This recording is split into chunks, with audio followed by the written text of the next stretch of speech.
Hi guys, it's Karen, also known as Not Fancy Knitter. Welcome to the Knitting Lab, where we answer your most pressing knitting questions.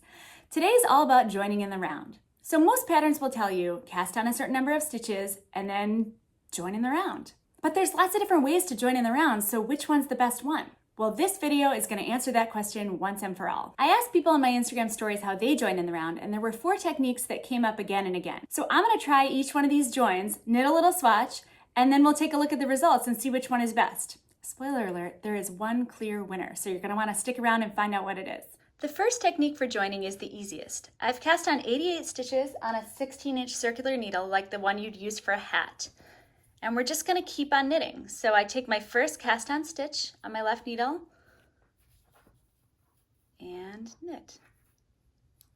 I'm going to go ahead and do a few rounds of 1x1 ribbing because usually when I join in the round, I'm going to go straight into a ribbing stitch.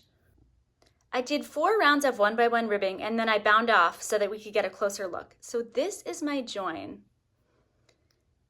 You can see there is a little bit of a gap at the bottom there, but it's not too bad. The next technique to join in the round is to switch your first cast on stitch and your last cast on stitch around on the needles and then knit.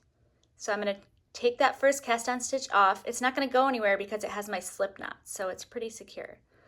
Then I'm just going to slide the last stitch over and the first stitch on and tighten it up a little bit. And then I just knit my round as usual.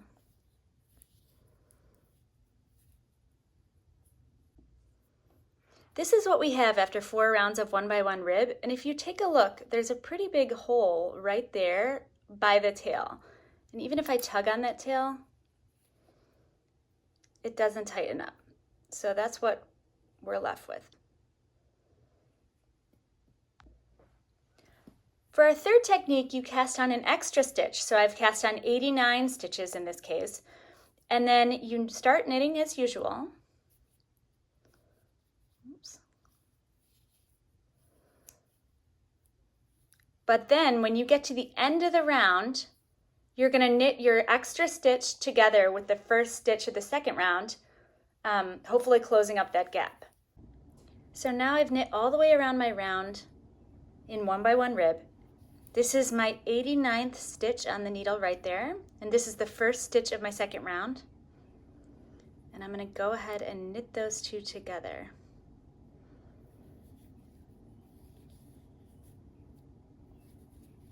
And then just continue with my ribbing. This is what I have after 4 rounds of ribbing. Let's take a look at that join. So right here is the first row, the first column of stitches in the round. That's the join right there. Not bad. There is a little bit of a jog right under the tail, but no major holes. In our last technique, you again cast on that extra stitch. So I have 89 stitches on my needle, and then you begin knitting as usual. But then when you get to the end of the round, you pass the extra stitch over and off your needle. I'm at the end of my first round. This is my extra stitch that I cast on, and this is the first stitch of the second round.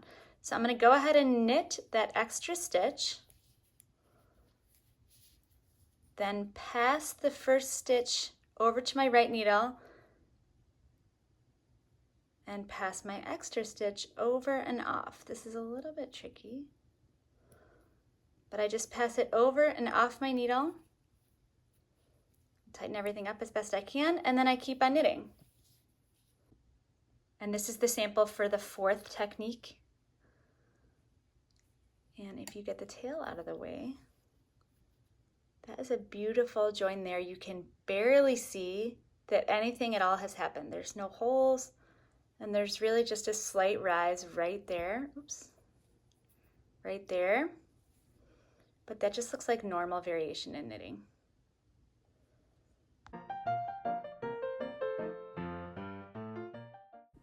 Let's do a quick recap of our results.